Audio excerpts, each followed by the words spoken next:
The last 4 years, Derrick Rose has played in 100 of a possible 312 games with the Bulls, which comes out to just 32%. Rose made it very clear during Monday's media day that his priority list starts with free agency in 2 years. It's here, but when you talk about that much money, only thing you could do is prepare for it. We're trying to prepare not only myself, but my family, and doing this all is for my son. Like I said, I'm thinking about his future. Even though we're all right, we're comfortable, when you talk about that X amount of dollars, I think it raised everyone's eyebrows. So there's nothing wrong with being over prepared.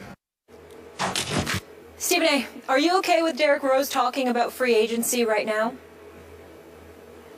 No, I am not, to be quite honest with you. And I must confess to you that it's very, very difficult for me to talk about Derrick Rose in any negative kind of fashion, because as a basketball player representing the Chicago Bulls, if you get around him and you talk to him, he just seems like one of the nicest people in the world, to be quite honest with you.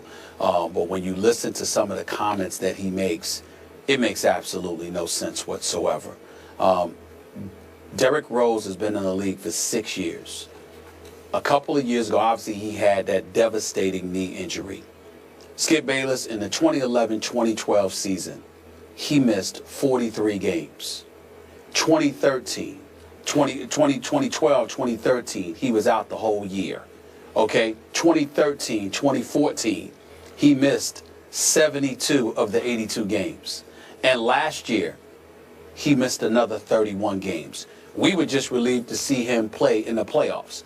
And the last time we saw him, he was getting outplayed by Matthew Dellavedova.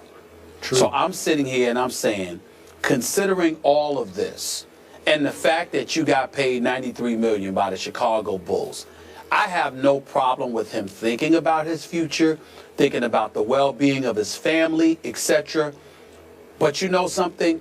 We sit up here and let's think about the guys that we have been critical of in increments, in moments. Russell Westbrook, LeBron James, James Harden, not so much Kevin Durant, because we rarely say anything. I mean, who says anything negative about Kevin Durant? Carmelo Anthony. I mean, you look at these guys, Skip. They are rough riders. They go out there and compete and bring it every night.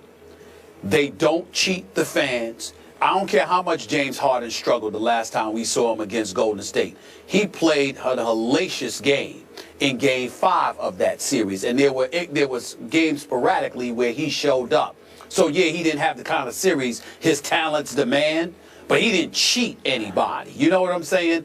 This guy goes out there, he performs. Kevin Durant, when healthy, is an elite performer. LeBron James, I mean, please, what else is there to say about this guy in terms of his effort? We all know that Kobe Bryant was only out, for the last 2 years because of devastating injuries. If Kobe Bryant could have played with any of those injuries, he would have. This guy doesn't cheat the game. Dwayne Wade, despite his myriad of injuries, always found a way to be ready come playoff time. The list goes on and on and on. You don't hear them talking like this because they know if they go out there and perform, everything else will take care of itself. Yet somehow, some way, without performing, largely due to health, of course, Derrick Rose has missed a large chunk of the last 3 NBA seasons of his career while being paid in excess of $16-17 million each season. And he's talking about looking forward to free agency and his future with a couple of years left. It just seems to me that he doesn't appear to have the focus that an elite championship caliber player is supposed to have. I know he has the talent when healthy. I'm not questioning that. And I know he goes hard when he's out on the court. But this attitude that he seems to verbalize, if I'm the organization and I'm hearing that from him, I got to call him to the office and sit him down and have a long conversation with him about a fan base that's out there and about some rough riders who are his contemporaries in the NBA and say to him, do you see what they're doing? And at this juncture, they're enjoying more success than you. Do you not get it? Because he doesn't seem to get it right now. And I'm saddened by that, because I do believe, again, I don't know him personally, because I know he's had some issues, and I'm not here to comment about that. But the Derrick Rose that I know, that I've met, that I've spoken to in a Bulls uniform at the United Center, seems to be one of the nicest dudes I've ever met, and it's almost impossible to root against him. I just don't understand why he keeps saying this kind of stuff, because if I'm that Chicago fan base, which is phenomenal, it is, I'm incredibly upset by these comments. I am so with you and then some on this issue. And as you remember, I was a columnist at the Chicago Tribune. That was pre-Derrick Rose, but I have a feel for the city of Chicago. And the sad part of this ongoing story to me is that never has the city of Chicago more wanted to open its heart and embrace a young superstar than it did Derrick Rose. He is they. He was raised by them. He grew up in Chicago. He's one of their own, a native son. They loved him, and he can come off as such a sweet, good kid. Works hard, plays hard. We won an MVP, and it all seems so right. And then it started to go so wrong. And it just gets a little more wrong with each media session that Derrick does. And I don't understand it. I don't know who's advising him or not advising him, but just the mere prospect, after all that you detailed, after Derrick Rose over the last 3 years has made $17.6 million 3 years ago, then $18.9 million 2 years ago, I'm sorry, 1 year ago, and then now he's scheduled to make 20 this year, $20 million. And to your point, just to sum it up, over the last 4 years, he's played 100 of a possible 328 games. He's played 30% of the Bulls games over the last 4 years. And you're asking Bulls fans, and many of my friends are already done with Derrick Rose, but you're asking them to swallow this, that you need to think about leaving Chicago in 2 years, not next year, but in 2 years. You're just going to throw it out. Yeah, I got to think about leaving, going somewhere else for bigger money, because I got to make sure my son is comfortable. That's not going to fly in Chicago. You've made all that money for not much work, and you want to make sure your son is comfortable. Trust me, Stephen A., that won't play with the rich people up in Highland Park, north of Chicago. They won't swallow this. You just can't say that publicly. Not when they've hung with you as far as they can hang with you. They've gone right to the edge with you, and now you're saying, and this is my psychology, I'm going to play armchair psychologist. Derrick also indicated in that interview at another spot that he's got a little chip on his shoulder because he read and heard through the offseason that some Bulls fans don't think he's now healthy enough or will ever be healthy enough to have the same MVP-like impact he used to have. And he set up and said, hey, I'm still great. So he's going to take it out on those. I hope it's not Twitter people that he's reading, his Twitter responses.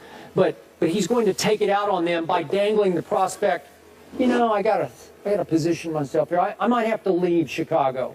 You just can't say it because the bridge is already on fire and burned almost to the ground.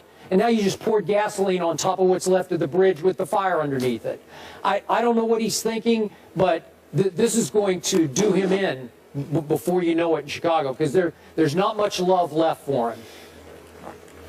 Well, the thing about it is I think the love can easily be recaptured if he goes out there and perform, because by and large, they recognize him to be a nice kid, even though we need to stop calling him a kid. He turns 27, in a few days, to be honest with you. Yeah. But with that being said, he also needs to understand that in this world that we're living in, and you know how political I can get, Skip, in terms of just watching politics and things of that nature, paying attention to the economy, the job rate, labor participation, all of these different things.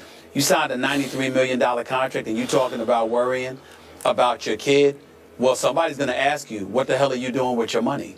What are you talking about? Now, granted, it's always more money to be made. Please don't get me wrong. I get that. And you know what a capitalist I am. If the money is out there to be made, go ahead and make it. But how is it that you have an issue looking forward to your future, acting as if you're worried when you're already collecting $93 million for 30% of the work that you were supposed to put in. So all of those things definitely resonates, man. And you got to wonder right now, Skip, I got to admit, I never thought I'd say this. You've got to wonder whether or not the Chicago Bulls should trade him. And I'm not talking about immediately. I'm talking about trade him when his value elevates, because if you're giving indications that you may not want to be here, and there's a place that you can go where we can get the right comparable kind of value for you, that is something they might want to consider, because he is being paid like a franchise player. But if he's not going to act like like somebody who wants to be the face of the franchise and to be here for years to come, it's Chicago, man. It's the house Jordan built. You got to get somebody in there that wants to be there. I'm with you. Can I ask one question before we go to break? Obviously, he's asked about free agency. How would you have liked to see him handle that? To just say, I'm not focused on that. We're trying to get past Cleveland, and I'm trying to stay healthy first. Just don't address it? Absolutely, Molly. Absolutely, Molly, because there's no excuse for it, not only because it's 2 years away, but because of what you know you haven't been able to give due to injury. Considering that you homegrown, the level of affection you feel you have expressed that you have for the locals, because you are one of them. I didn't hear him talk about leaving, Skip. I heard him talking about free agency, looking forward to getting paid. But the first order of business is to produce. And you can't produce if you don't show up to work every day. It ain't his fault that he didn't show up to work, because obviously he got hurt. And that's legitimate. No, I got it. But you don't come off of that. Remember, we didn't see him injured and then he's back now talking. The last time we saw him, he was playing healthy and got outplayed by a third-string point guard named Matthew Dellavedova. Now, that's just embarrassing. That's just embarrassing. Okay, so maybe not the right way to handle things there for Derrick Rose, even if it is some naivete with media savvy.